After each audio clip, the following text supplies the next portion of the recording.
नमस्कार, मैं हूं आपके साथ मयंक। तो देखिए, आखिरकार तारिक रहमान ने बांग्लादेश के पीएम पद की शपथ ले ली। इस मौके पर कई मेहमान, विदेशी मेहमान भी शामिल हुए और भारत से लोकसभा अध्यक्ष ओम बिरला और विदेश सचिव विक्रम मिस्त्री जो हैं वो इस मौके पर मौजूद रहे। शपथ लेने के पहले देखिए, शपथ समारोह हुआ। पूरी दुनिया ने देखा किस तरह से बांग्लादेश में एक बड़े असंतोष के बाद, हिंसा के दौर के बाद आखिरकार जो है वो बीएनपी को बहुमत मिला और तारिक रहमान जो है उन्होंने शपथ ले ली।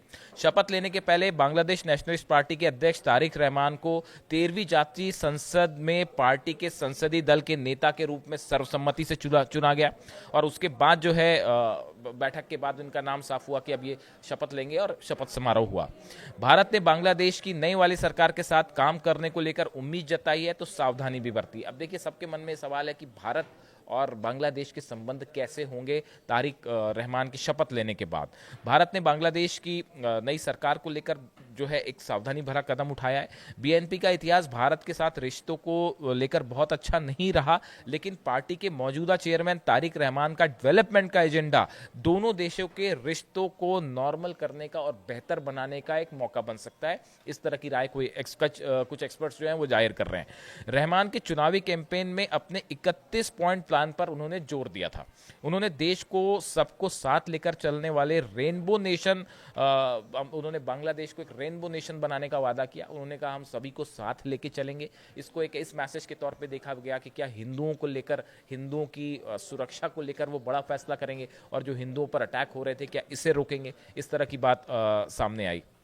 हालांकि उन्होंने, रहमान ने, देखिए उनके कई विकास के एजेंडे हैं, बंदरगाहों और जो रिवर इंफ्रास्ट्रक्चर है, डेवलपमेंट, उसको लेकर उन्होंने कई प्लान सामने रखे हैं। टेक्निकल मॉडर्नाइजेशन को लेकर, रीजनल इंटरनेशनल ट्रेड को लेकर खासतौर पर उनका जोर है कि बांग्लादेश का जो है व्यापार तेजी से आगे बढ़े। और इन सब बातों को लेकर ये कहा जा रहा है कि भारत के साथ जो है रिश्ते बेहतर हो सकते हैं बांग्लादेश के। पीएम मोदी ने रहमान को भी बधाई दी थी। जब जैसी तय हुआ कि उनकी पार्टी को जीत मिली, उसी समय पीएम मोदी ने बधाई दी थी और कहा था मैं तारिक रहमान को बांग्लादेश में संसदीय चुनाव में बीएनपी को अहम जीत दिलाने के लिए दिल से बधाई देता हूं। पीएम मोदी ने कहा कि यह जीत बांग्लादेश के लोगों का आपके लीडरशिप पर भरोसा दिखाती है। उन्होंने कहा कि बांग्लादेश के लोग जो हैं वो आप पर भरोसा कर रहे हैं, आपकी लीडरशिप पर एक भरोसा है। पीएम मोदी ने कहा कि भारत एक डेमोक्रेटिक, प्रोग्रेसिव और सबको साथ लेकर चलने वाले बांग्लादेश के सपोर्ट में खड़ा रहेगा।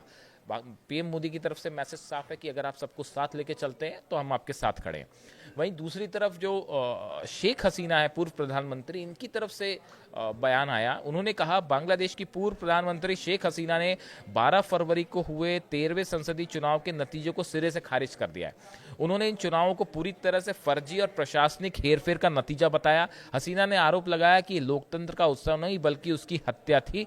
उन्होंने दुनिया के सामने सवाल दागा कि जब मतदान केंद्र वीरान पड़े थे तो मत पेटियां कैसे भर गईं। उन्होंने कहा जब वोटर्स नहीं आए तो इतनी बड़ी वोटिंग कैसे हो गई। इस तरह की शेख हसीना ने जो है सवाल उठाए। यानी शेख हसीना ने एक प्रकार से बीएनपी की जीत जो है उस पर सवाल उठा दिए। अब इसी बीच आखिरकार जो है तारिक रहमान, जिसके सबको इंतजार था, उनका शपथ ग्रहण हुआ। उन्होंने जो है बांग्लादेश के वो प्रधानमंत्री होंगे और प्रधानमंत्री बना दिए गए। अब उनके सामने कई चैलेंज है कि वो पाकिस्तान के साथ कैसे रिश्ते होते हैं, चीन के साथ कैसे रिश्ते होते हैं, भारत के साथ वो कैसे डील करते हैं।